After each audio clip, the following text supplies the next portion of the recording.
이거 쓰레기야. 이 상자가 집을 가져가서 버리고 나가거라. 나가. 어머니, 시어머니의 저한테 차가운 왜 목소리가 이러세요? 아직도 귓가에 맴돕니다. 이 낡은 상자 갖고 낡은 집을 상자를 나가거라. 던지듯 제게 어머니, 내밀던 그 저한테 순간이 왜 이러세요? 제 59회 생일 아침이었습니다. 새벽 5시. 알람이 울리기도 전에 눈이 떠지는 건 이제 몸에 밴 습관이었습니다. 28년간 단 하루도 빠짐없이 지켜온 시간이었으니까요. 창밖은 아직 어둠에 잠겨 있었고 집안은 고요했습니다. 저는 이불을 조심스럽게 걷어내며 침대에서 일어났습니다. 옆방에 계신 시어머니를 깨우지 않으려고 숨소리마저 죽이며 발소리 없이 부엌으로 향했습니다. 냉장고 문을 열자 찬 기운이 얼굴을 스쳤습니다. 어젯밤 미리 씻어둔 쌀을 꺼내 밥을 안 치고 된장찌개 재료를 손질하기 시작했습니다. 칼날이 도마에 닿는 소리조차 조심스러웠습니다. 28년이나 이렇게 살았는데 오늘도 똑같네. 물을 써는 제 손등에는 세월의 굳은 살이 박혀 있었습니다. 31살에 이 집으로 시집왔을 때는 피아니스트처럼 가녀리던 손이었는데 말이죠. 6시가 조금 넘어 저는 시어머니 방문을 두드렸습니다. 어머님, 아침 드실 시간이에요. 대답이 없었습니다. 문을 열고 들어가자 시어머니는 침대에 앉아 창밖을 멍하니 바라보고 계셨습니다. 84세. 작년에 치매 초기 진단을 받으신 후로 시어머니는 가끔 이렇게 멍한 모습을 보이셨습니다. 어머님, 제가 왔어요. 식사하러 가실까요? 시어머니가 천천히 고개를 돌려 저를 보셨습니다. 그 눈빛이 이상했습니다. 치매 환자의 흐린 눈빛이 아니라 뭔가를 꿰뚫어 보는 듯한 날카로운 시선이었습니다. 미수가, 네, 어머님. 오늘이 내 생일이지? 가슴이 뭉클했습니다. 치매가 있으신데도 제 생일을 기억하고 계시다니. 네, 어머님. 감사합니다. 그래. 시어머니는 침대 밑에서 낡은 상자 하나를 꺼내셨습니다. 먼지가 수북이 쌓여 있고 모서리가 다 달아있는 오래된 상자였습니다. 이거 가져가. 어머님, 이게 뭐예요? 쓰레기야. 버리고 가. 가슴이 철렁 내려앉았습니다. 버리고 가라는 말의 의미가 심상치 않았으니까요. 어머님, 무슨 말씀을. 나가. 목소리가 차가웠습니다. 시어머니는 더 이상 저를 보지 않으시고 다시 창밖으로 고개를 돌리셨습니다. 손이 떨렸지만 저는 상자를 받아들고 거실로 나왔습니다. 상자가 묵직했습니다. 단순한 쓰레기치고는 너무 무거웠습니다. 대체 이 안에 뭐가 들어있는 거지? 거실에는 이미 남편 진수가 앉아 있었습니다. 61살의 남편은 작년에 대기업에서 정년퇴직을 했습니다. 퇴직 후부터 남편이 이상했습니다. 집에서 짜증을 많이 냈고 저를 대하는 태도가 점점 거칠어졌습니다. 그런데 오늘은 달랐습니다. 남편 옆에 시동생 부부가 앉아 있었고 특히 막내 시동생 며느리 윤지혜가 소파에 편하게 앉아 커피를 마시고 있었습니다. 다들 왜 이렇게 일찍? 말을 끝맺기도 전에 남편이 테이블 위에 서류 한 장을 툭 던졌습니다. 이혼 서류였습니다. 도장 찍어. 남편의 목소리는 차가웠습니다. 제가 28년 동안 들어본 적 없는 목소리였습니다. 이게 무슨, 이혼하자고. 더 이상 당신이랑 못 살겠어. 다리에 힘이 풀렸습니다. 손에 들고 있던 낡은 상자가 바닥에 떨어질 뻔했습니다. 왜요? 제가 뭘 잘못했어요? 잘못? 28년 동안 한 게 뭐가 있어? 윤지혜가 웃으며 끼어들었습니다. 40대 초반의 그녀는 화려한 화장을 하고 있었고 제 남편이 입고 있는 옷보다 비싼 명품 가방을 옆에 두고 있었습니다. 형님, 이제 편히 쉬세요. 어머님은 제가 모실게요. 형님보다 제가 훨씬 더 잘 모시잖아요. 지혜 씨가 무슨, 어머님도 저를 더 좋아하세요. 맞죠, 어머님? 그제야 시어머니가 방에서 나오셨습니다. 천천히 걸어 나와 소파에 앉으신 시어머니는 저를 보지도 않으시고 말씀하셨습니다. 미숙이는 이제 필요 없어. 짐 싸서 나가. 세상이 무너지는 소리가 들렸습니다. 아니, 실제로는 제 심장이 쿵쿵거리는 소리였지만 제게는 세상이 무너지는 것처럼 느껴졌습니다. 어머님, 제가 28년 동안 뭘 했는데? 시동생 민철이 비웃듯 말했습니다. 형수님, 그동안 우리 집 밥이나 얻어먹은 거 아니에요? 시어머니 하나 제대로 못 모시면서 손이 떨렸습니다. 분노였는지 슬픔이었는지 배신감이었는지 알 수 없었습니다. 세 가지 감정이 한꺼번에 밀려왔습니다. 재산 분할은 어떻게 해? 제 말을 남편이 잘랐습니다. 재산? 당신 명의로 된 게 뭐가 있어? 이 집도 내 명이고 예금도 내 명이야. 당신 가진 거 하나도 없잖아. 그 순간 깨달았습니다.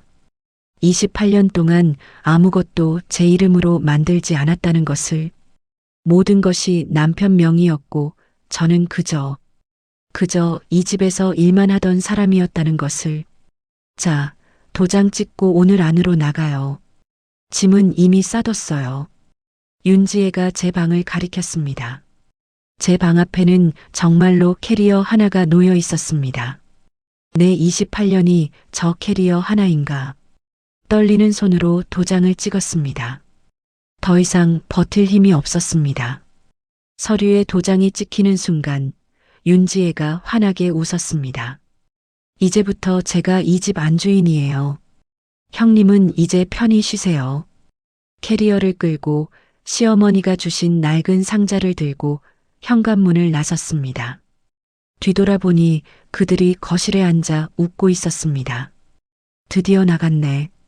이제 어머니 재산 정리나 해야겠어. 현관문이 쾅 닫히는 순간 그 말이 제 귀에 들렸습니다. 골목을 걷는데 다리에 힘이 없었습니다. 몇 걸음 가지 못해 저는 길가에 주저앉았습니다. 손에 든 낡은 상자를 내려다보았습니다. 쓰레기래. 버리고 가래. 그런데 왜 이렇게 무거운 걸까요? 왜 가슴은 또 이렇게 아픈 걸까요? 59살 생일 아침. 저는 아무것도 가진 것 없이 이 낡은 상자 하나만 들고 28년 살았던 집에서 쫓겨났습니다. 버스 안은 텅 비어 있었습니다. 오전 9시, 출근 시간이 지난 평일 오전이었으니까요. 뒷좌석에 앉은 저는 낡은 상자를 무릎 위에 올려놓고 있었습니다. 캐리어는 짐칸에 실었지만 이 상자만큼은 손에서 놓을 수가 없었습니다. 쓰레기라면서 왜 이렇게 무거울까? 창밖으로 익숙한 풍경이 지나갔습니다. 28년을 오가던 길이었습니다. 시장 가는 길, 병원 가는 길, 약국 가는 길, 모두 시댁을 위한 길이었습니다. 이제 다시는 가지 않을 길이네. 휴대폰이 울렸습니다. 친구 영숙이었습니다. 전화를 받자마자 제 목소리가 떨렸습니다. 영숙아, 미수가 무슨 일이야? 목소리가 왜 그래? 나 지금 갈 수 있을까? 당연하지. 어디야? 마중 나갈게. 영숙은 40년 지기 친구였습니다. 시집가기 전부터 알고 지낸 제 모든 걸 아는 유일한 친구였습니다. 28년 동안 제가 어떻게 살았는지 그 누구보다 잘 아는 사람이었죠. 버스에서 내려 영숙의 빌라로 걸어가는데 다리가 후들거렸습니다. 제대로 걷지도 못하고 비틀거리는 저를 보고 지나가는 사람들이 쳐다보았지만 신경 쓸 겨를이 없었습니다. 빌라 입구에서 영숙이 뛰어나왔습니다. 미수가. 영숙이 제 캐리어를 받아들었고 저는 상자를 꼭 안고 있었습니다. 그게 뭐야? 모르겠어. 시어머니가 주신 건데. 일단 들어와. 얼굴이 왜 그래? 울었어? 영숙의 집 안으로 들어갔습니다. 좁지만 따뜻한 집이었습니다. 영숙이 소파에 앉으라고 하고는 따뜻한 차를 끓여왔습니다. 자, 마시고 천천히 이야기해. 손이 떨려 찻잔을 제대로 잡을 수가 없었습니다. 차를 한 모금 마시자 목이 타들어가는 것 같았습니다. 그제야 깨달았습니다. 새벽부터 지금까지 물 한 모금 마시지 못했다는 것을. 이혼했어. 뭐? 오늘 아침에 도장 찍고 쫓겨났어. 영숙의 얼굴이 일그러졌습니다. 그 개자식들이. 영숙은 욕을 잘하지 않는 사람인데 이날은 달랐습니다. 28년을 살았는데 어떻게 생일날, 어떻게. 영숙이 제 손을 꼭 잡았습니다. 그 따뜻함에 눈물이 났지만 저는 참았습니다. 아직 울 타이밍이 아니라는 걸 본능적으로 알았습니다. 그런데 그 상자는 뭐야? 시어머니가 쓰레기래. 버리고 가래. 쓰레기? 영숙이 상자를 보았습니다. 낡은 목재에 먼지가 수북했습니다. 그런데 왜 안 버렸어? 무거워. 쓰레기치고는 너무 무거워. 손이 상자 위로 갔습니다. 뚜껑을 열어야 한다는 걸 알았지만 왠지 두려웠습니다. 안에 뭐가 들어있을까? 정말 쓰레기일까? 심호흡을 하고 뚜껑을 열었습니다. 먼지가 확 날렸고 저는 기침을 했습니다. 영숙이 창문을 열었습니다. 상자 안에는 서류 봉투들이 차곡차곡 쌓여 있었습니다. 맨 위에 하얀 봉투가 보였고 그 위에 제 이름이 적혀 있었습니다. 미숙이에게. 시어머니의 필체였습니다. 떨리는 손으로 첫 번째 서류 봉투를 꺼냈습니다. 안에서 나온 것은 등기부등본이었습니다. 강남구 대치동 아파트 59평 소유자 김미숙. 숨이 멎었습니다. 미숙아, 이거. 영숙도 숨을 죽였습니다. 두 번째 서류를 펼쳤습니다. 강남구 청담동 아파트 49평 소유자 김미숙. 미숙아, 이거 진짜야? 손이 너무 떨려서 서류를 제대로 잡을 수가 없었습니다. 세 번째 봉투를 열었습니다. 통장이었습니다. 예금주는 제 이름이었고 잔액은 8억 2,340만 원. 8억? 영숙이 제 어깨를 붙잡았습니다. 미숙아, 이거 꿈 아니지? 꿈일 리가 없었습니다. 손에 잡히는 통장의 감촉이 너무나 생생했으니까요. 네 번째 봉투를 열었습니다. 편지였습니다. 시어머니의 자필로 빽빽하게 쓰인 편지였습니다. 떨리는 손으로 편지를 펼쳤습니다. 미숙아, 이 편지를 읽을 때쯤이면 너는 집에서 쫓겨났을 게다. 미안하다. 내가 너를 쫓아낸 것처럼 연기해야 했다. 나는 치매가 아니다. 2년 동안 일부러 연기했다. 큰아들, 내 남편 말이다. 작년에 퇴직금 5천만 원을 주식 투자로 다 날렸다. 그것도 모자라 사채까지 써서 2억 원 빚을 졌다. 내가 모르게. 막내 며느리 윤지혜. 그녀는 작년 여름부터 내 약을 줄이려고 했다. 내가 빨리 죽어야 재산을 나눠 가질 수 있다고 남편한테 말하는 걸 들었다. 나는 그날부터 모든 대화를 녹음하기 시작했다.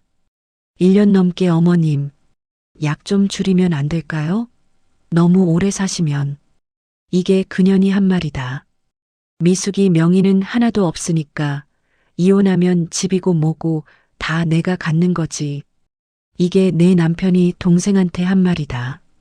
미숙아, 나는 다 들었다. 다 봤다. 2년 동안 그래서 결심했다. 내 재산은 한 푼도 저놈들한테 안 주기로.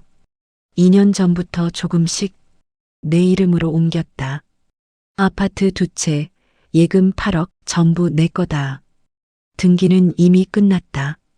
변호사가 다 처리했다. 저놈들은 아무것도 모른다. 미숙아, 28년 동안 고생했다. 너만이 진짜였다. 새벽 5시에 일어나서 밥하고 내 병원 데려가고 빨래하고 청소하고 너는 단 한 번도 힘들다, 싫다고 말하지 않았다.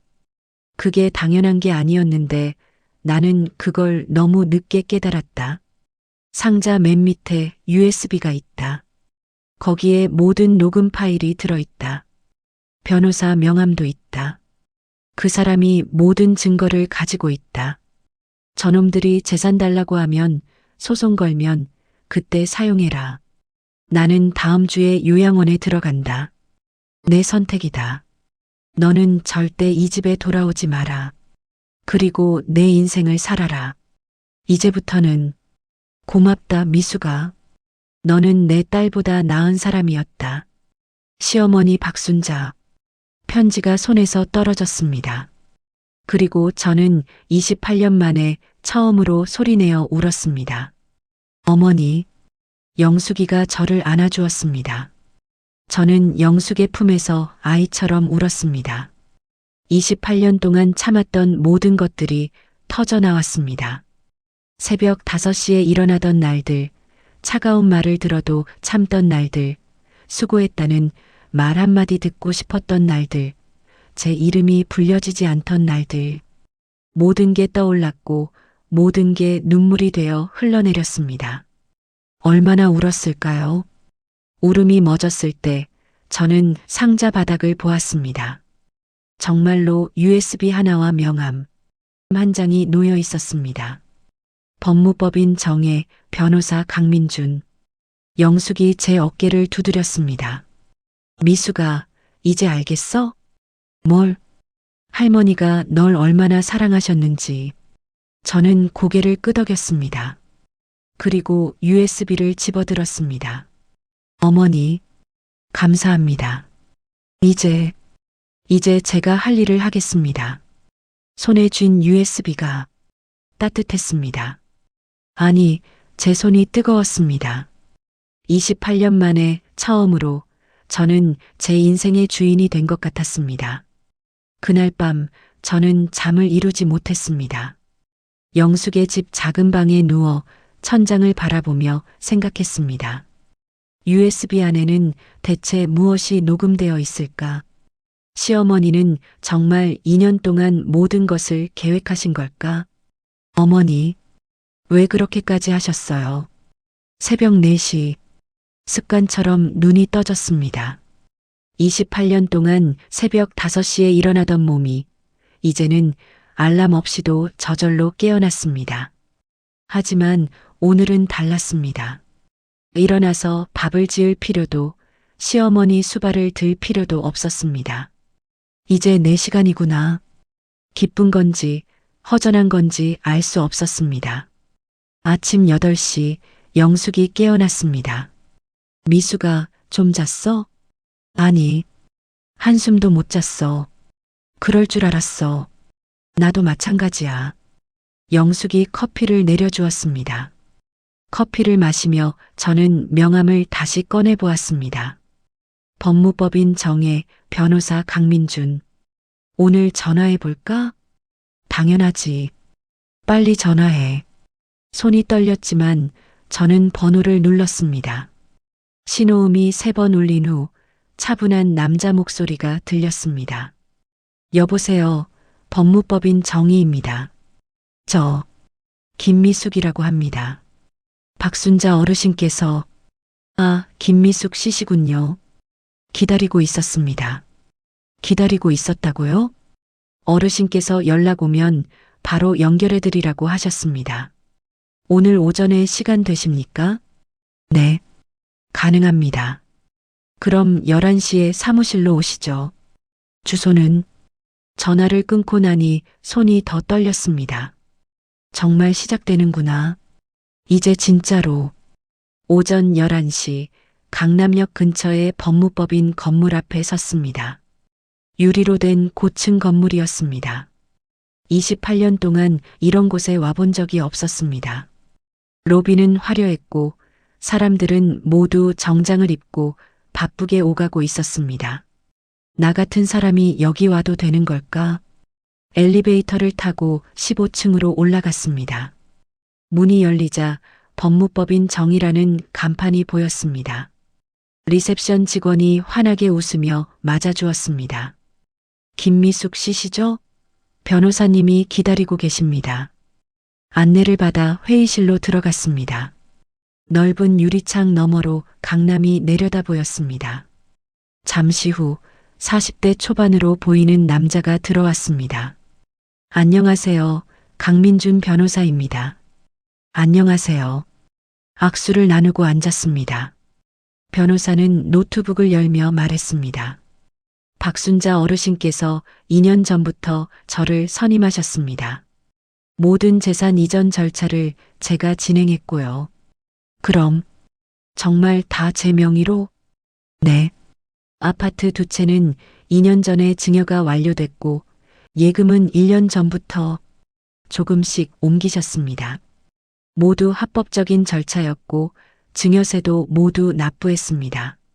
가슴이 두근거렸습니다. 그런데 왜 저한테?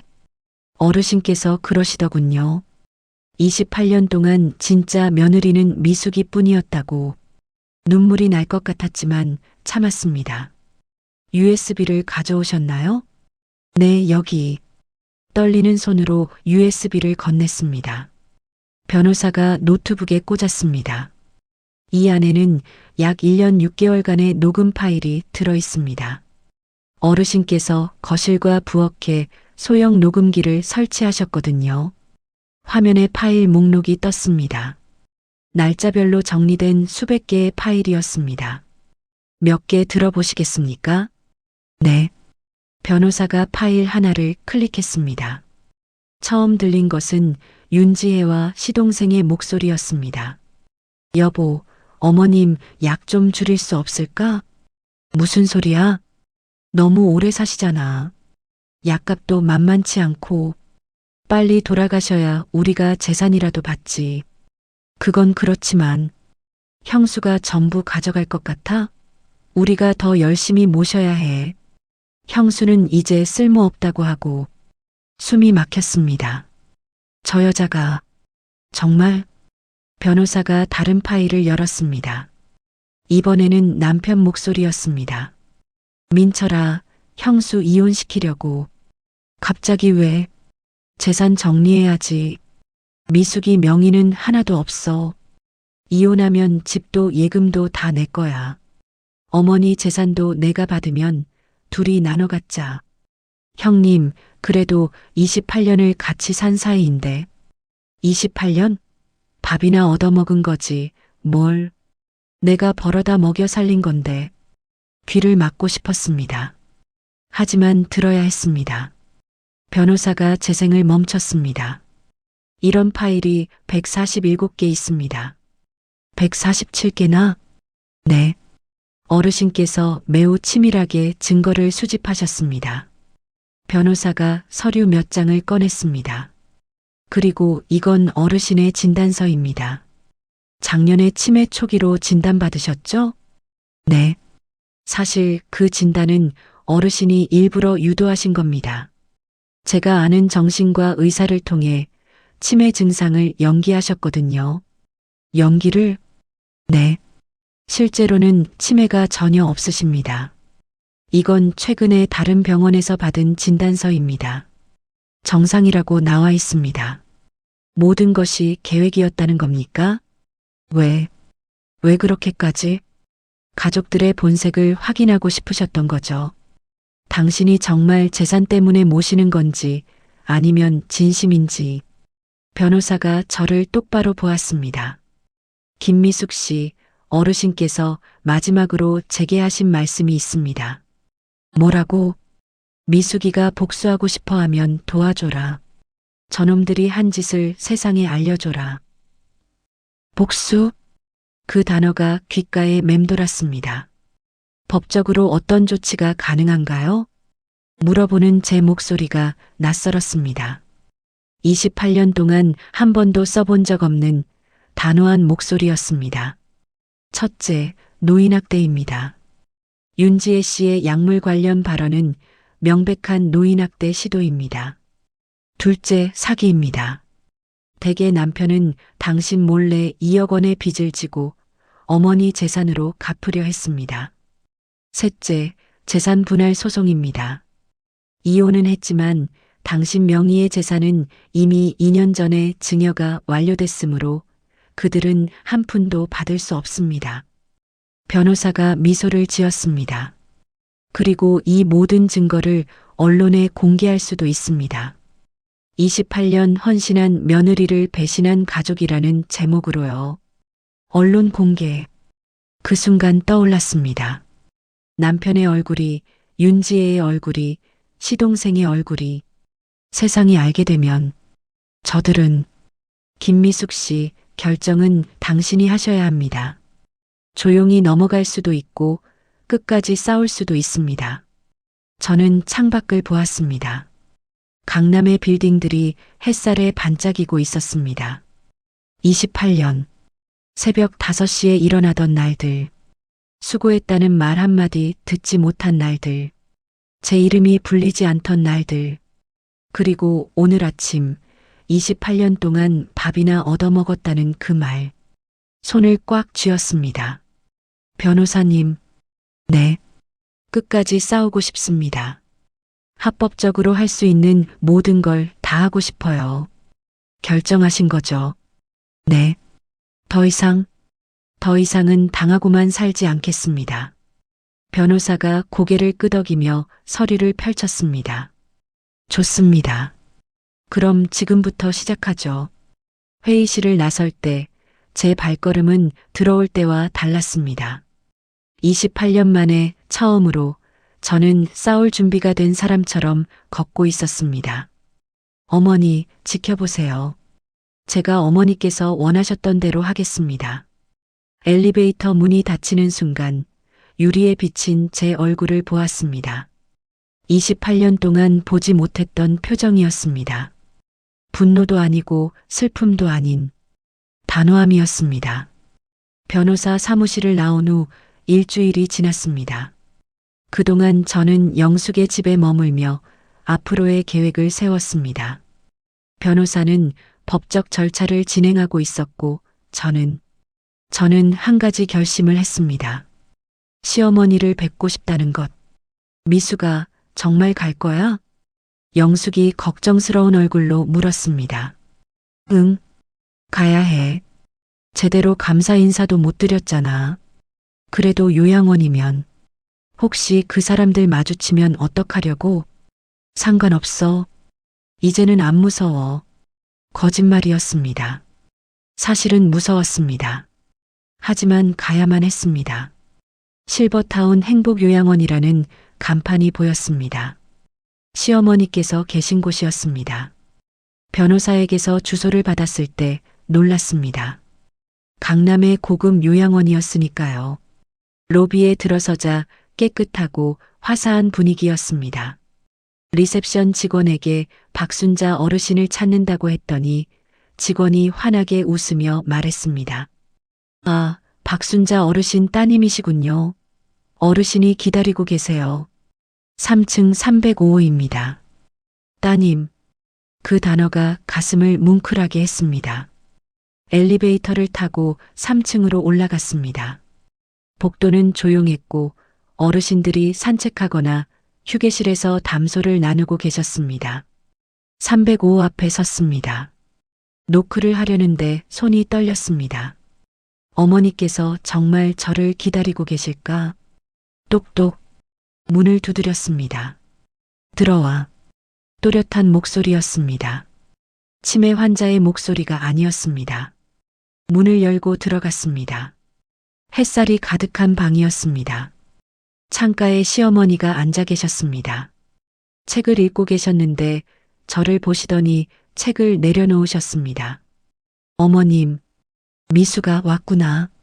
시어머니의 눈빛은 집에서 보던 것과 완전히 달랐습니다.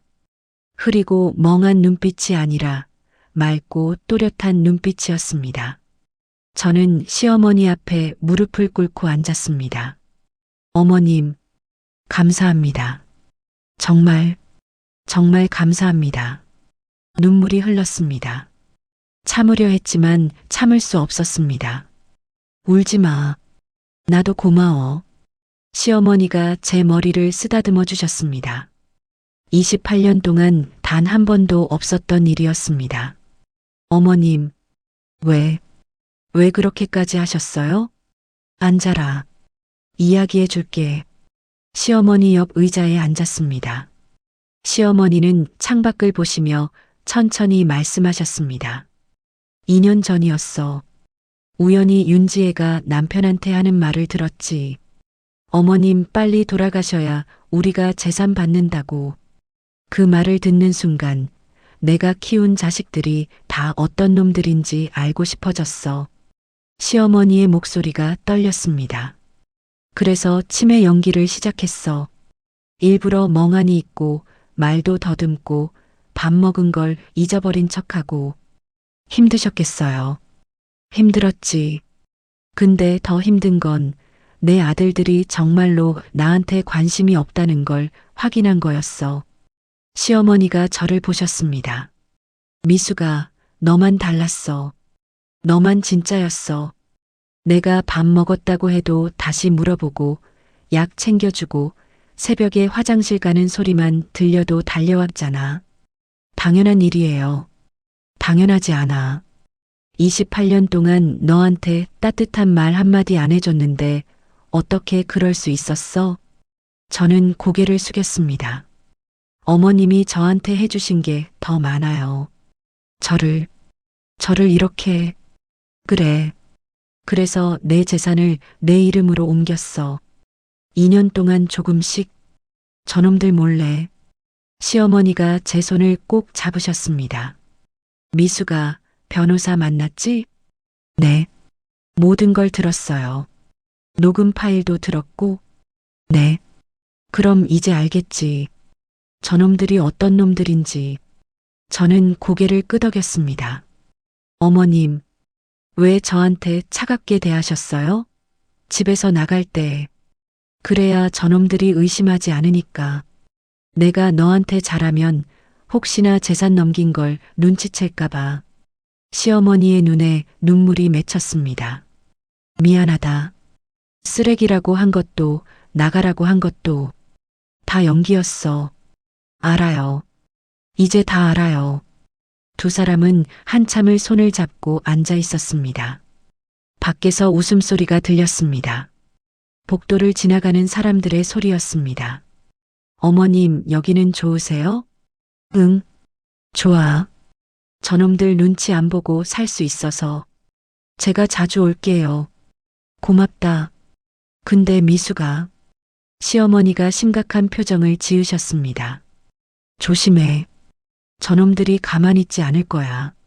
재산이 내 이름으로 된 걸 알면. 괜찮아요. 변호사님이 다 준비하고 계세요. 그래도 조심해. 특히 윤지혜. 그녀는 뭘 할지 몰라. 그때였습니다.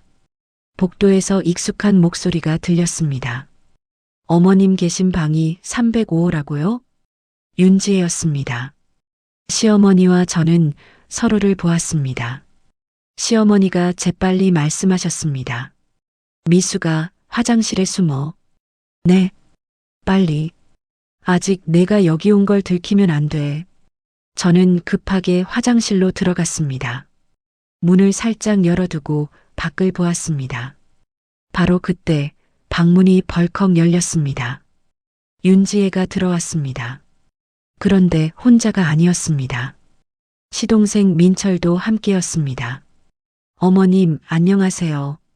윤지혜의 목소리는 지나치게 밝았습니다. 시어머니는 순간적으로 표정을 바꾸셨습니다. 다시 멍한 눈빛이 되셨습니다. 누구야? 너희. 어머님, 저예요. 지혜요. 맨날 뵙던 며느리.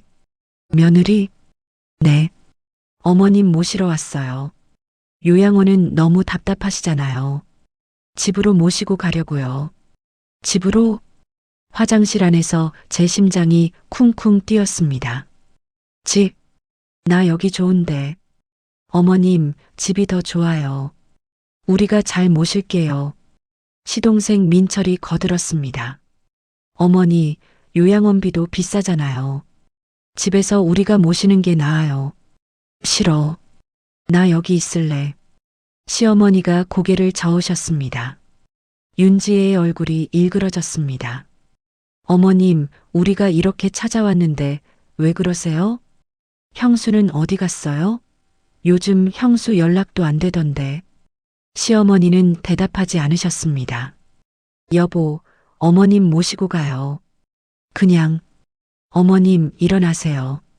집에 가요. 윤지혜가 시어머니의 팔을 잡아 끌려고 했습니다. 싫어. 손 놔. 시어머니가 소리를 지르셨습니다. 저는 더 이상 참을 수 없었습니다. 화장실 문을 열고 나갔습니다. 손 놓으세요. 윤지혜와 민철이 저를 보는 순간 얼굴이 굳었습니다. 형수님? 왜 여기? 어머님께서 부르셔서 왔어요. 손 놓으라고 하시잖아요. 저는 윤지혜의 손을 떼어냈습니다. 윤지혜가 비웃었습니다.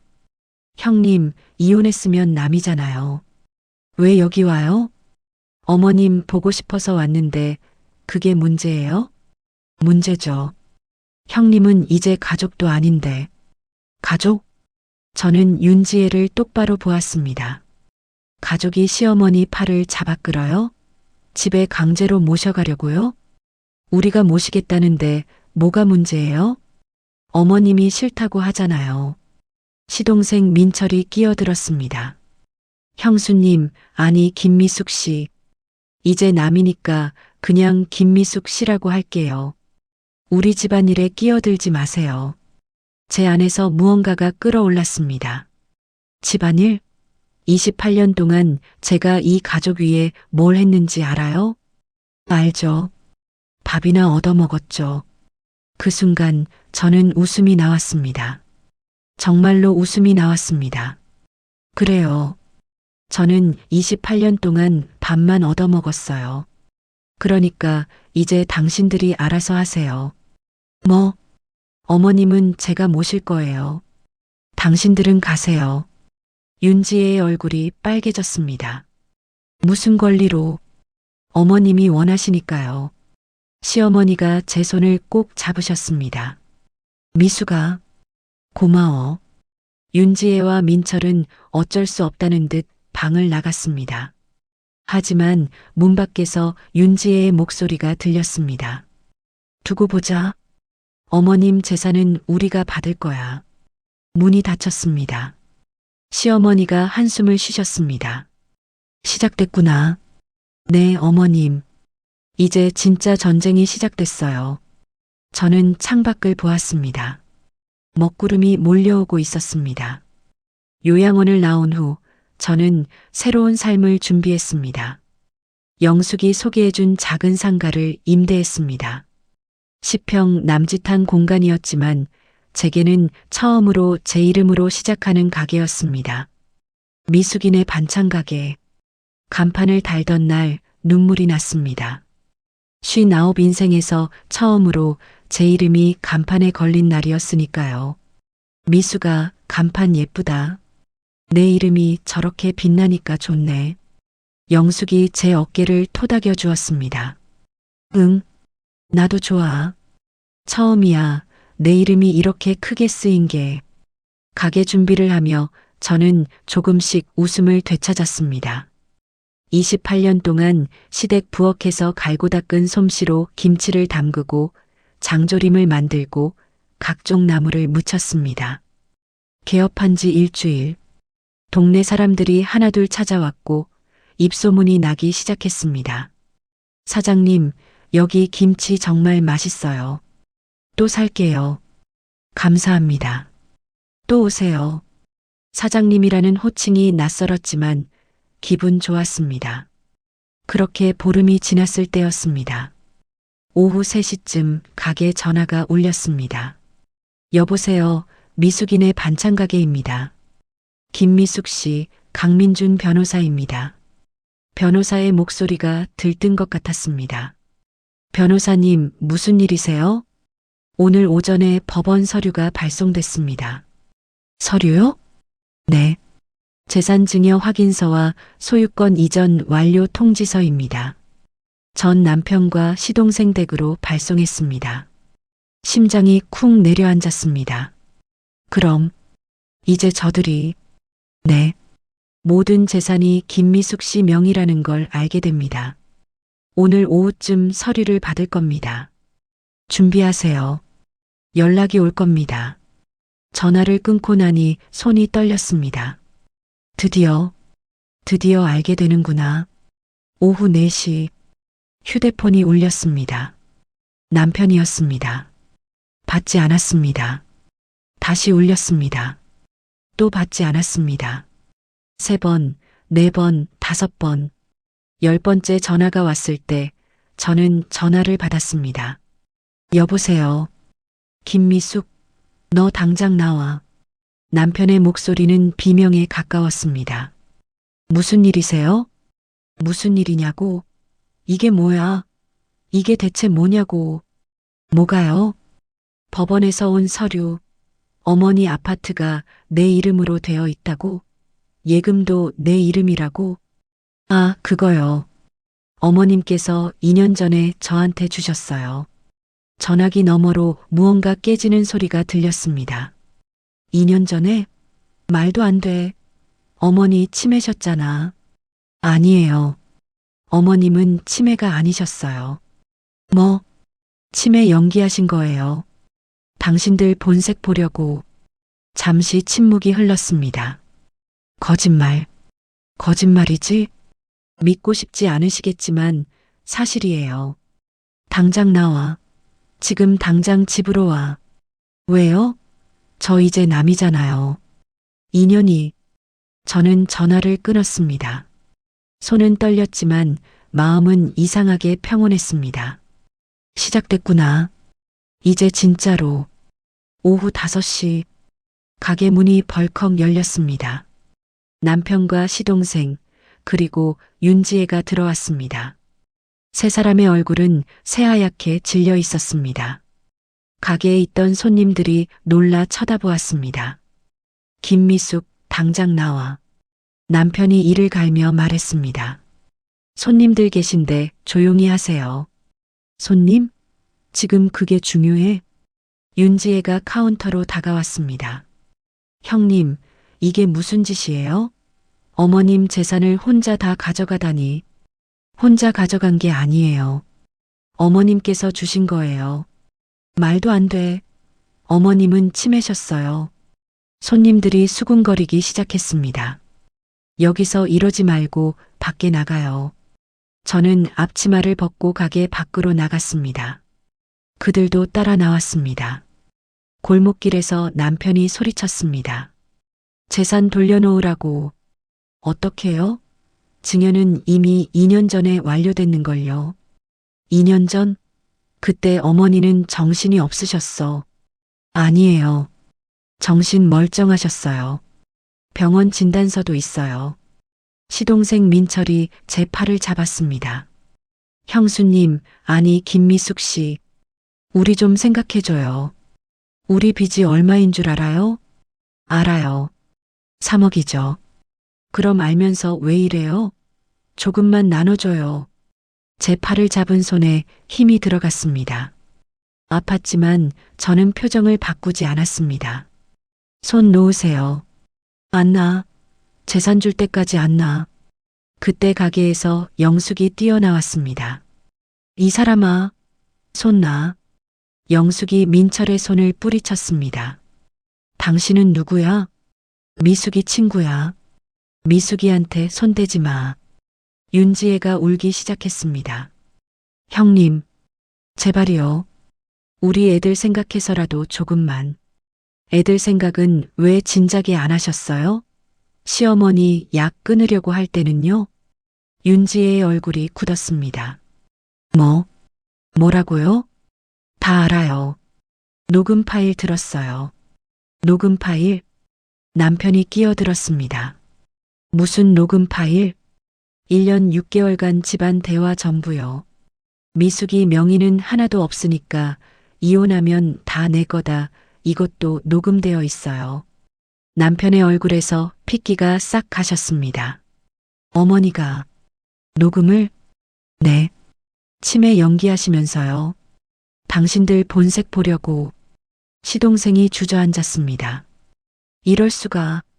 우린 끝났어. 윤지혜가 히스테리를 부렸습니다. 안 돼. 우리 돈이야. 우리가 모셨는데. 우리 거라고. 모셨다고요? 시어머니한테 빨리 돌아가셔야 재산 받는다고 한 게 모신 거예요? 윤지혜가 할 말을 잃었습니다. 남편이 무릎을 꿇었습니다. 미수가, 제발, 우리 다시 시작하자. 내가 잘못했어. 28년 만에 처음 보는 광경이었습니다. 남편이 제게 무릎을 꿇다니. 하지만 제 마음은 움직이지 않았습니다. 일어나세요. 보기 흉해요. 미수가 28년 동안 밥값도 못했다고 하신 분이 왜 이러세요? 그건 내가 화가 나서. 화가 나면 28년을 무시해도 되나요? 저는 그들을 내려다보았습니다. 당신들 때문에 변호사 선임했어요. 노인학대, 사기, 명예훼손. 다 고소할 거예요. 고소? 네. 녹음 파일 전부 증거로 제출할 거예요. 윤지혜가 비명을 질렀습니다. 안 돼. 그러면 우리 끝나잖아. 끝나는 게 당연한 거 아니에요? 28년 헌신한 사람한테 한 짓이 뭐예요? 저는 가게로 돌아가려고 했습니다. 남편이 제 옷자락을 잡았습니다. 제발 용서해줘. 옷자락을 뿌리쳤습니다. 용서는 하느님께 구하세요. 저는 이제 제 인생 살 거예요. 가게 안으로 들어갔습니다. 문을 닫는 순간 밖에서 윤지혜의 울음소리가 들렸습니다. 끝났어. 우리 완전히 끝났어. 영숙이 제 어깨를 안아주었습니다. 미수가 괜찮아? 응, 괜찮아. 손은 떨렸지만 마음은 평온했습니다.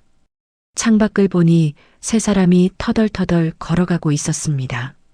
무너진 사람들의 뒷모습이었습니다. 이제 시작일 뿐이야. 진짜 파멸은 이제부터야. 저는 다시 앞치마를 두르고 카운터로 갔습니다. 손님들이 걱정스러운 눈빛으로 보았지만 저는 환하게 웃으며 말했습니다. 죄송합니다. 손님 여러분. 시끄럽게 해서요. 오늘 김치 10% 할인해 드릴게요. 손님들이 웃으며 박수를 쳤습니다. 그날 저녁 가게 문을 닫고 집으로 가는 길. 휴대폰에 남편에게서 온 문자가 100통이 넘게 쌓여 있었습니다. 읽지 않고 전부 삭제했습니다. 이제 돌아갈 일은 없어. 밤하늘에 별이 빛나고 있었습니다. 법원 서류가 발송된 후 일주일. 지옥 같은 일주일이었습니다. 첫날 남편이 가게 앞에서 5시간을 기다렸습니다. 미수가 제발 나와서 이야기 좀 하자. 갈 곳 없으세요? 집에 가세요. 집이 어딨어? 너 때문에 집도 잃었어. 둘째 날 윤지혜가 찾아왔습니다. 이번에는 아이들을 데리고 왔습니다. 이모, 엄마가 우리 집 나가야 된대요. 이모가 도와주면 안 돼요? 초등학생 아이들의 눈에 눈물이 맺혀 있었습니다. 아이들까지 이용하다니. 지혜 씨, 아이들 데리고 가세요. 형님, 제발요. 우리 애들 생각해서라도. 애들 생각은 진작에 하셨어야죠. 셋째 날 시동생 민철이 술에 취해 가게로 왔습니다. 형수님, 아니 미숙 씨, 제발 우리 좀 살려줘요. 술 드셨으면 집에 가세요. 집이 어딨어.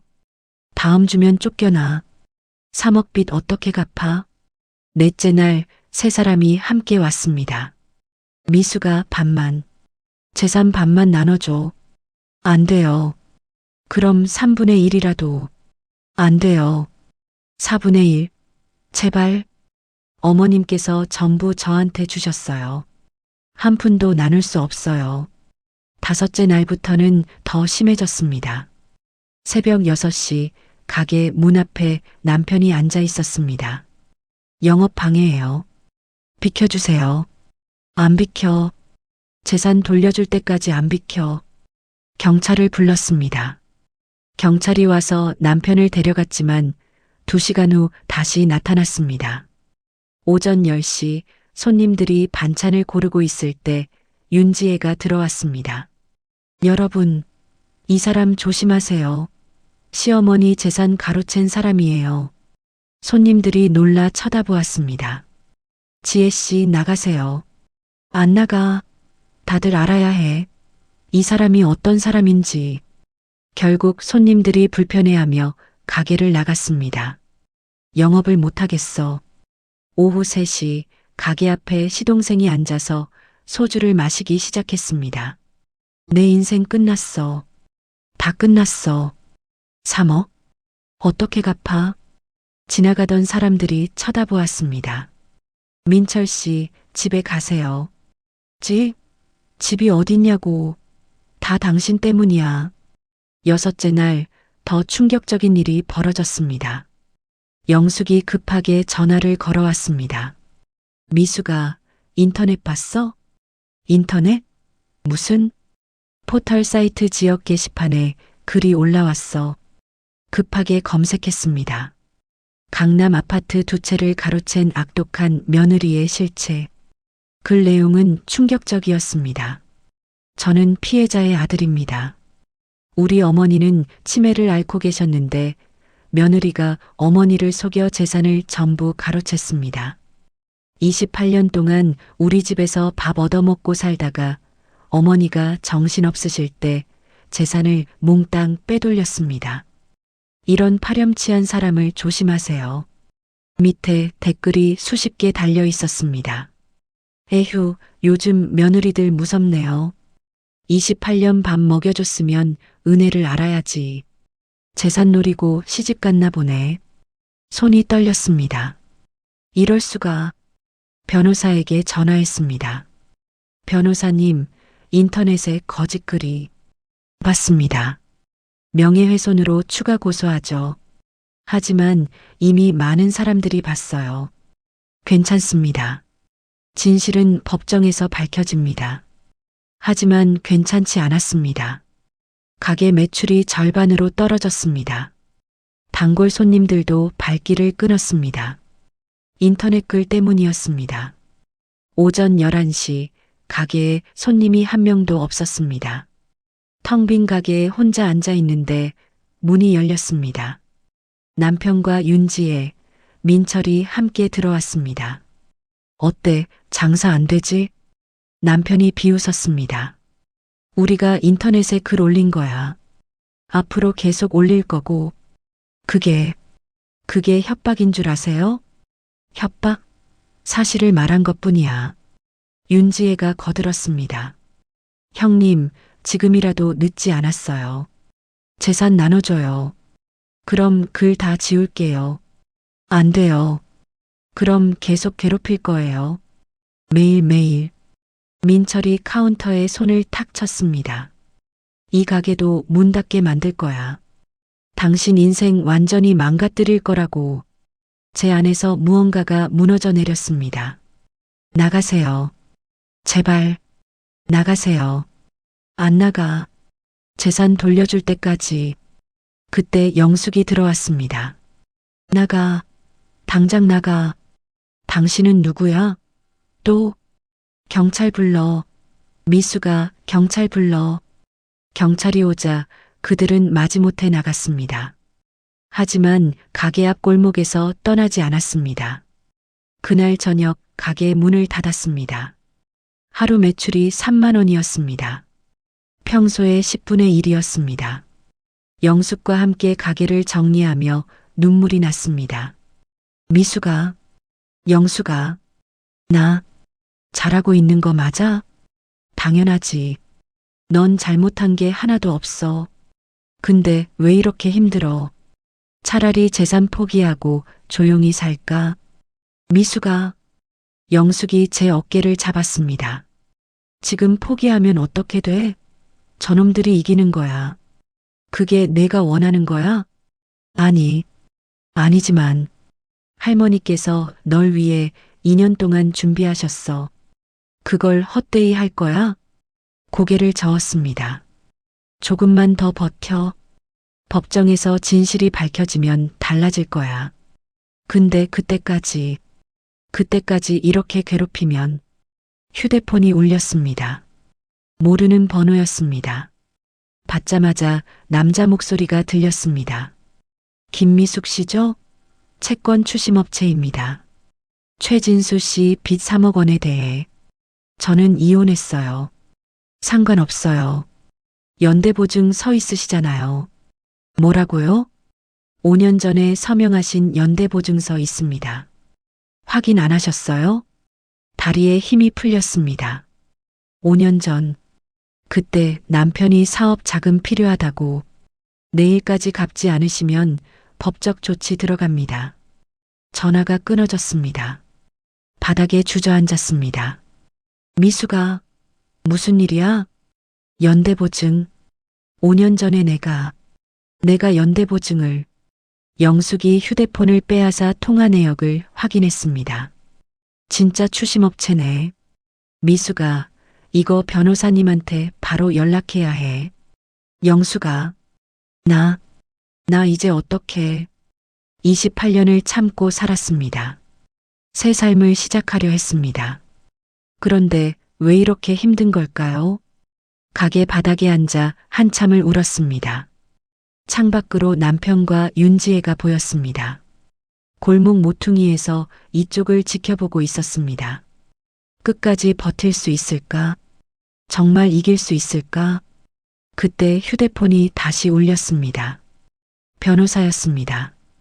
김미숙 씨, 재판 날짜 잡혔습니다. 2주 후입니다.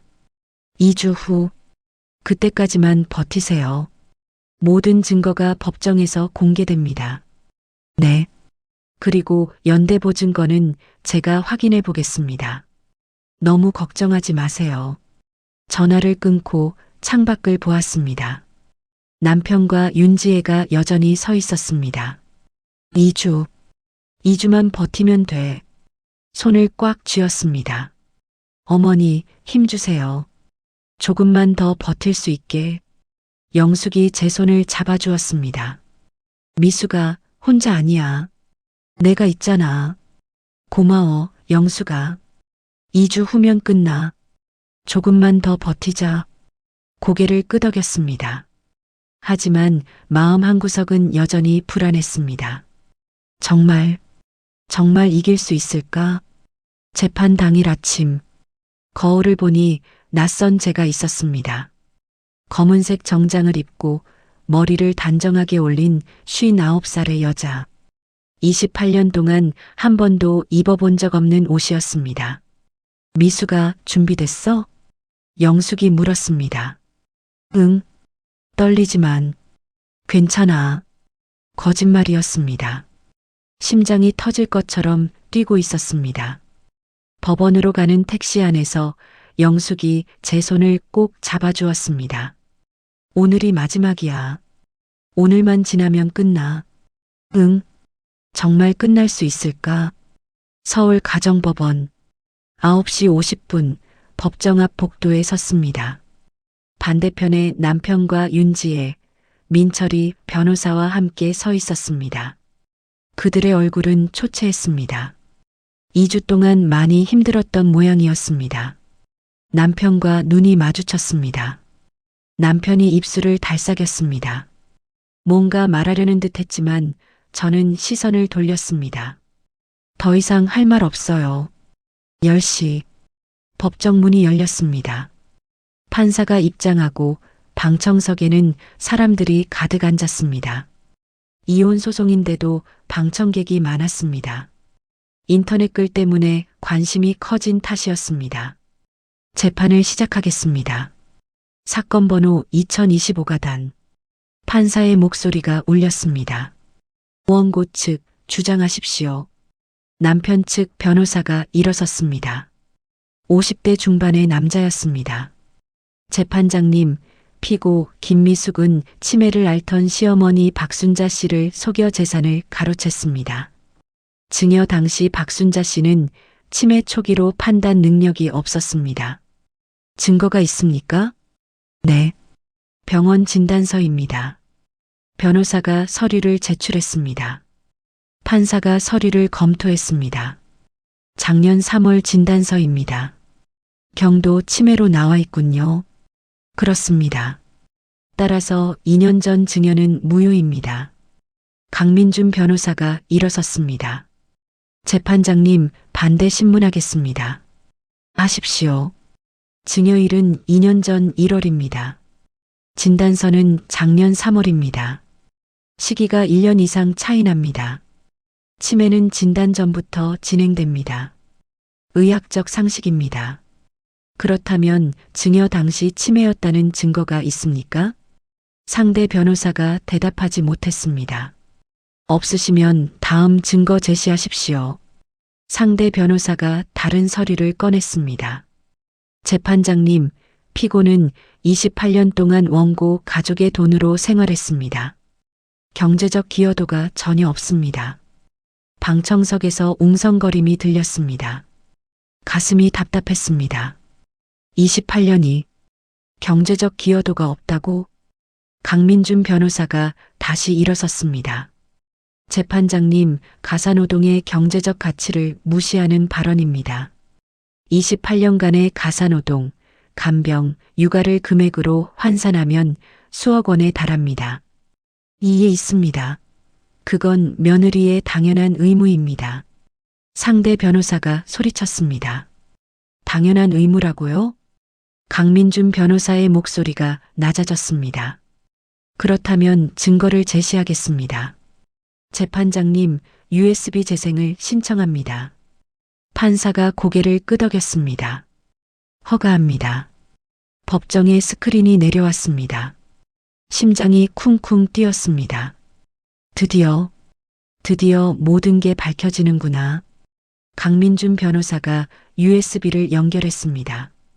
이것은 고인 박순자 씨가 1년 6개월간 녹음한 파일입니다. 총 147개 파일 중 핵심 내용만 재생하겠습니다. 첫 번째 파일이 재생됐습니다. 어머님, 약 좀 줄일 수 없을까? 너무 오래 사시잖아. 빨리 돌아가셔야 우리가 재산이라도 받지. 법정이 술렁였습니다. 윤지혜의 얼굴이 새하얗게 질렸습니다. 저건. 두 번째 파일이 재생됐습니다. 미숙이 명의는 하나도 없어. 이혼하면 집도 예금도 다 내 거야. 형님, 그래도 28년을. 28년? 밥이나 얻어먹은 거지, 뭘. 방청석에서 탄식이 터져 나왔습니다. 남편이 고개를 떨구었습니다. 세 번째 파일. 형수 쫓아내고 우리가 어머님 모시면 재산 다 받을 수 있어. 그게 가능할까? 어머님 치매시잖아. 우리가 잘하면 돼. 형수는 이제 필요 없어. 윤지혜가 일어나려다 변호사에게 붙잡혔습니다. 네 번째 파일. 미숙이한테 연대보증 받아놨어. 5년 전에.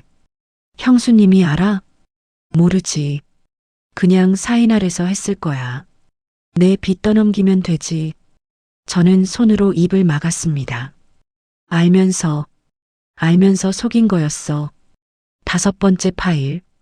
형수 쫓아낸 다음에 어머님도 요양원 보내야죠. 그래야지. 집에 있으면 돈만 들어. 요양원비도 아까우니까 제일 싼 데로 보내요. 그건 좀. 당신은 왜 맨날 약해? 재산 받으려면 이렇게라도 해야지. 방청석이 술렁였습니다. 어떤 사람은 고개를 저었고 어떤 사람은 휴대폰으로 녹음하려다 제지당했습니다. 판사가 망치를 두드렸습니다. 정숙하십시오. 강민준 변호사가 말했습니다. 재판장님, 이것이 며느리의 당연한 의무를 다한 사람이 받은 대우입니다. 상대 변호사가 일어섰습니다. 이해 있습니다. 이 녹음은 불법 도청입니다. 불법이 아닙니다. 강민준 변호사가 서류를 제출했습니다. 박순자 씨 본인 소유의 집에서 본인이 설치한 녹음기로 녹음했습니다. 법적으로 문제 없습니다. 하지만 그리고 이건 박순자 씨의 진단서입니다. 새로운 서류가 제출됐습니다. 증여 1개월 전 서울대병원에서 받은 정밀 검사입니다. 결과는 정상입니다. 치매가 전혀 없었습니다. 법정이 다시 술렁였습니다. 뭐라고? 남편이 벌떡 일어났습니다. 그럴 리 없어. 어머니는 분명 치매셨어. 앉으십시오. 판사가 호통쳤습니다. 박순자 씨는 가족들의 본색을 확인하기 위해 치매를 연기하셨습니다. 정신과 전문의 소견서가 여기 있습니다. 강민준 변호사가 계속 서류를 제출했습니다. 그리고 박순자 씨가 작성하신 편지입니다. 스크린에 편지가 떴습니다. 시어머니의 자필이었습니다. 나는 치매가 아니다. 2년 동안 일부러 연기했다. 내 아들들이 어떤 놈들인지 확인하기 위해서. 방청석에서 감탄이 터져나왔습니다. 대단하시네. 2년 동안이나 연기를. 편지가 끝까지 낭독됐습니다. 미숙이만이 진짜였다. 28년 동안 한결같았다. 내 재산은 미숙이 것이다. 눈물이 흘렀습니다. 판사가 말했습니다. 원고 측 반박하시겠습니까? 상대 변호사는 아무 말도 하지 못했습니다. 그럼 피고 측 추가 증거 있습니까? 네, 재판장님. 강민준 변호사가 마지막 서류를 꺼냈습니다. 연대보증 사기건입니다.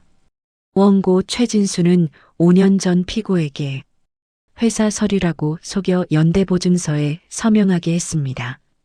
증거는 원고가 동생에게 보낸 문자입니다. 미숙이는 뭔지도 모르고 서명했어. 나중에 내 빚 떠넘기면 돼. 남편이 주저앉았습니다.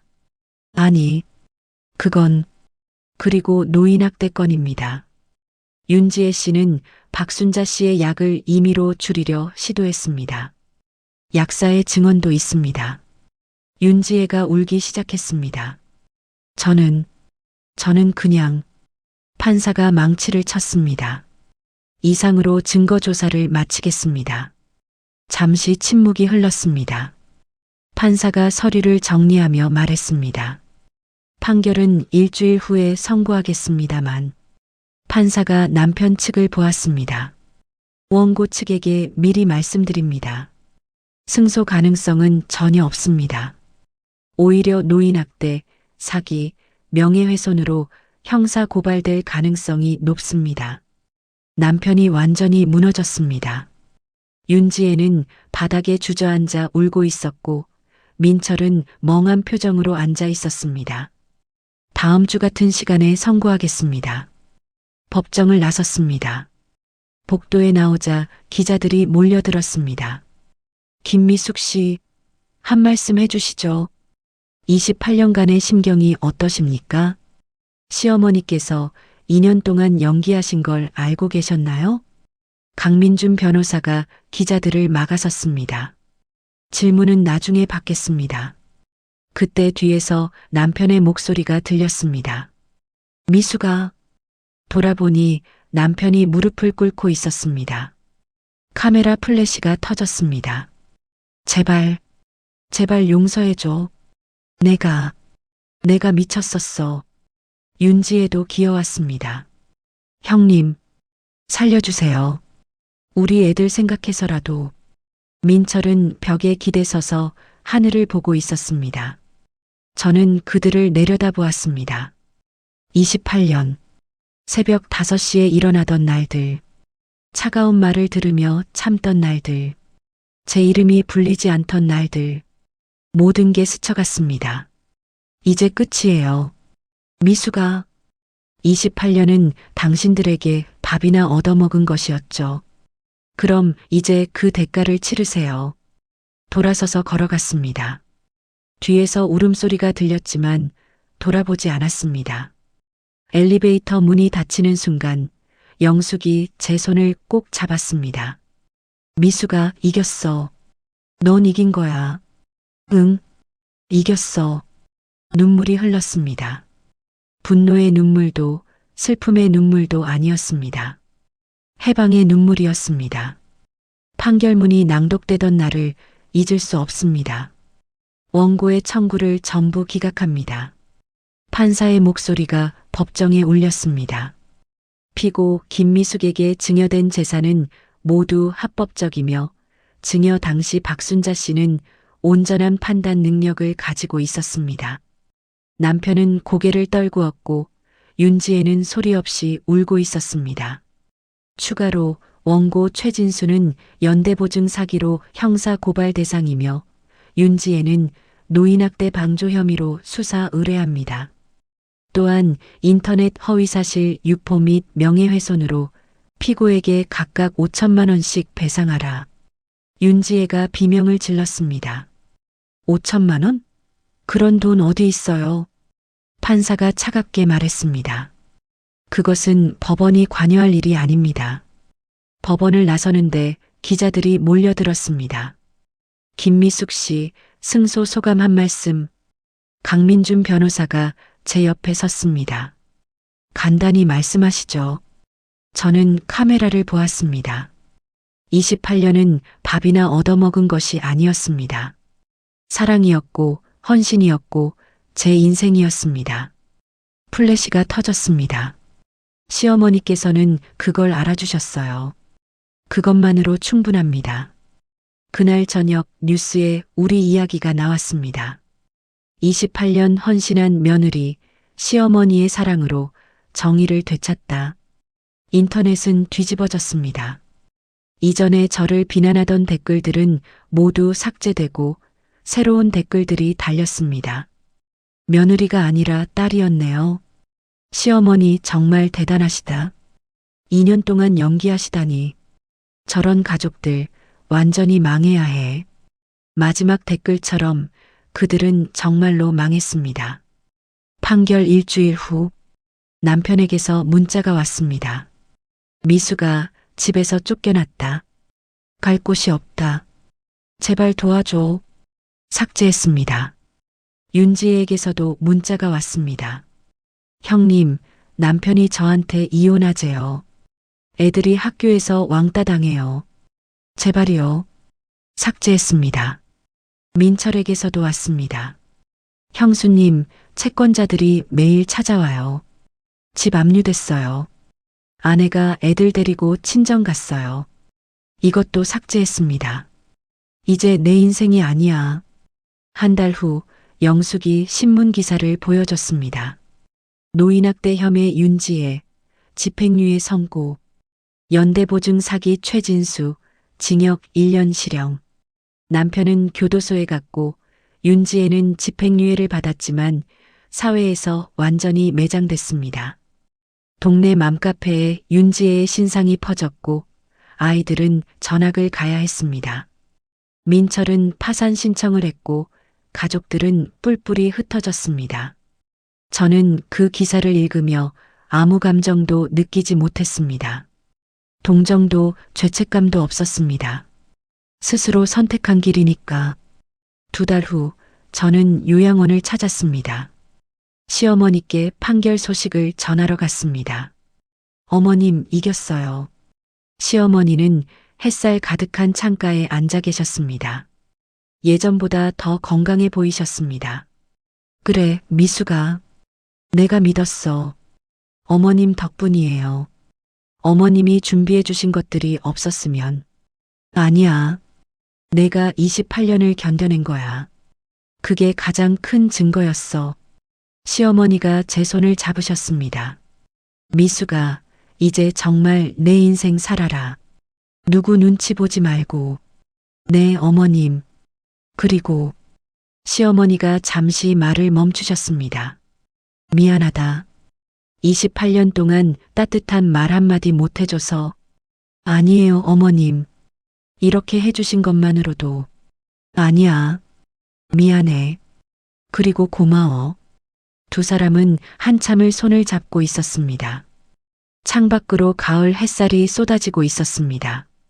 석 달 후 반찬 가게는 완전히 달라졌습니다. 판결 이후 손님들이 몰려들었습니다. 사장님, TV에서 봤어요. 정말 대단하세요. 28년. 저도 며느리인데 눈물 났어요. 여기 김치 최고예요. 맨날 살게요. 가게를 확장했습니다. 옆 가게까지 임대해서 작은 식당도 차렸습니다. 간판을 바꿨습니다. 미숙인의 집밥과 반찬. 개업식 날 시어머니께서 오셨습니다. 어머님, 미수가 내 딸 가게 구경 안 올 수 없지. 잘한다. 우리 딸. 정말 잘해. 우리 딸이라는 말에 눈물이 났습니다. 어머님, 울지 마. 오늘은 기쁜 날이잖아. 손님들이 박수를 쳤습니다.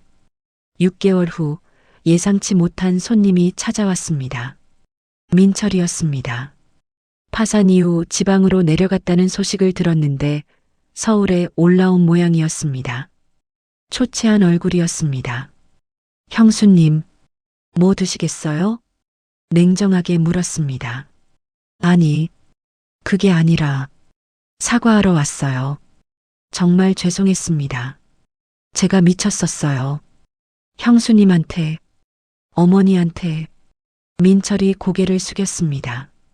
사과받았어요. 가세요. 형수님, 전 바빠요. 손님들 기다리세요. 민철은 더 이상 말하지 않고 나갔습니다. 영숙이 물었습니다. 미수가 저 사람 용서 안 할 거야? 용서? 그런 건 하느님께 구하라고 하지. 너 많이 강해졌다. 응. 이제야 나로 사는 것 같아. 1년 후 저는 환갑을 맞았습니다. 60살. 가게에서 조촐하게 파티를 열었습니다. 단골 손님들과 영숙, 그리고 시어머니께서 오셨습니다. 축하해, 미수가. 드디어 환갑이네. 감사합니다, 어머님. 이제 진짜 시작이야. 60부터가 진짜 인생이지. 케이크에 촛불을 켰습니다. 60개의 촛불이 반짝였습니다. 소원 빌어, 미수가. 눈을 감았습니다. 소원. 소원이 뭐지? 예전에는 소원이 많았습니다. 수고했다는 말 한마디 듣고 싶었고, 제 이름이 불리길 바랐고, 따뜻한 말을 듣고 싶었습니다. 하지만 지금은 달랐습니다. 이미 다 이뤘는걸. 촛불을 불었습니다. 박수가 터져 나왔습니다. 그날 밤 혼자 가게를 정리하며 창밖을 보았습니다. 거리에는 사람들이 오가고 있었습니다. 평범한 겨울밤이었습니다. 문득 남편과 윤지혜, 민철이 어떻게 살고 있을까 생각했습니다. 남편은 출소 후 쪽방촌에 산다고 들었습니다. 윤지혜는 이혼 후 파트타임으로 일하며 아이들을 키운다고 했습니다. 민철은 지방에서 공사판 막노동을 한다고 했습니다. 불쌍한가? 아니었습니다. 후회되나? 그것도 아니었습니다. 그저 그들의 인생일 뿐이었습니다. 그들이 선택한 결과였습니다. 휴대폰을 꺼내 시어머니께 문자를 보냈습니다. 어머님, 오늘 정말 행복했어요. 감사합니다. 곧 답장이 왔습니다. 우리 딸 항상 행복해라. 사랑한다. 사랑한다는 말. 28년 동안 한 번도 듣지 못한 말을 마지막 1년 동안 수없이 들었습니다. 휴대폰을 내려놓고 거울을 보았습니다. 60살의 제 얼굴이 보였습니다. 주름이 있었지만 눈빛은 맑았습니다. 나 예쁘네. 처음으로 한 생각이었습니다. 28년 동안 거울을 볼 때마다 늙었다, 못생겼다 생각했는데 오늘은 달랐습니다. 불을 끄고 가게 문을 잠갔습니다. 집으로 걸어가는 길, 하늘을 올려다보았습니다. 별이 총총히 빛나고 있었습니다. 어머니, 아버지, 보고 계세요? 저 이렇게 잘 살고 있어요. 찬바람이 불었지만 춥지 않았습니다. 오히려 상쾌했습니다. 저는 걸으며 중얼거렸습니다. 28년은 헛되지 않았어. 그 28년이 있었기에 지금의 제가 있었습니다. 시어머니의 사랑을 알았고, 제 가치를 알았고, 제 이름으로 사는 법을 배웠습니다.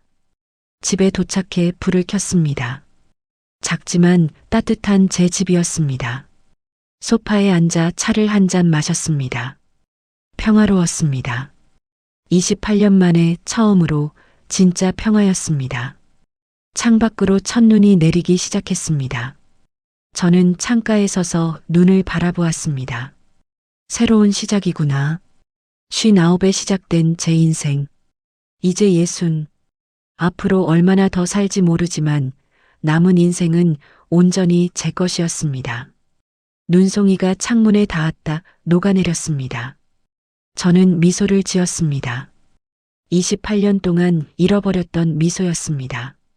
그리고 작은 목소리로 중얼거렸습니다. 고맙습니다, 어머님. 제게 인생을 돌려주셔서. 그날 밤 저는 처음으로 악몽 없이 깊은 잠에 빠져들었습니다. 28년 만에 처음으로 진짜 편안한 잠이었습니다.